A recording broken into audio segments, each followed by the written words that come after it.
ভুলে যাওয়া Facebook password, Gmail password এবং বিকাশ পাসওয়ার্ড কিভাবে বের করবেন ভিডিওটি সম্পূর্ণ দেখুন, তাহলে আপনি বের করতে পারবেন। তো যারা পেজটি এখনো ফলো করেন না, একটা ফলো করে দিন। চলুন স্ক্রিনে গিয়ে আমি দেখাই কিভাবে আপনারা পাসওয়ার্ডগুলো বের করবেন। পাসওয়ার্ডগুলো দেখার জন্য আপনাকে সবার প্রথমে চলে যেতে হবে মোবাইল সেটিংসে। আপনি আপনার সেটিংসটা খুঁজে বের করে নেবেন। যেহেতু আমি আমার সেটিংসটা খুঁজে বের করতেছি, বের করার পর আপনি চলে যাবেন একদম নিচে। যাওয়ার পর এখানে দেখতে পাচ্ছেন গুগলস নামের একটা অপশন আছে, গুগল। সেই গুগলের মধ্যে আপনি টাচ করে দিবেন। টাচ করে দেওয়ার পর এখানে দেখতে পাচ্ছেন অটোফিল নামের একটা অপশন আছে।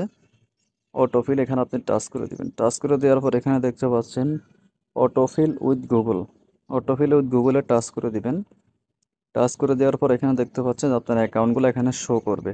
এখানে কিছু অ্যাকাউন্ট শো করবে, তারপর এখানে দেখছেন পাসওয়ার্ড। আপনার বিকাশ পাসওয়ার্ড, আপনার যে কোনো জিমেল, ফেসবুক পাসওয়ার্ড, সব কিছু এই পাসওয়ার্ডের মধ্যে আপনি ঢুকলে পেয়ে যাবেন। আমি দেখাচ্ছি, দেখেন আমার এখানে বিকাশ পাসওয়ার্ড আছে। আমি অনেক কিছু বিভিন্ন সাইটের পাসওয়ার্ড আছে। আমি আপনাকে শুধু একটা সাইডের পাসওয়ার্ডটা দেখাই, যেহেতু প্রমাণস্বরূপ দেখাতে হবে আপনাদেরকে। বিকাশ দেখেন, বিকাশও আছে, সব কিছু আছে। আমি বিকাশ পাসওয়ার্ড দেখালে আপনারা দেখে যাবেন, তাই জন্য দেখালাম না। তো আমি একটা ওয়েবসাইট ঢুকতেছি, দেখেন এখানে আমার যে জিমেলটা এবং পাসওয়ার্ডটা এখানে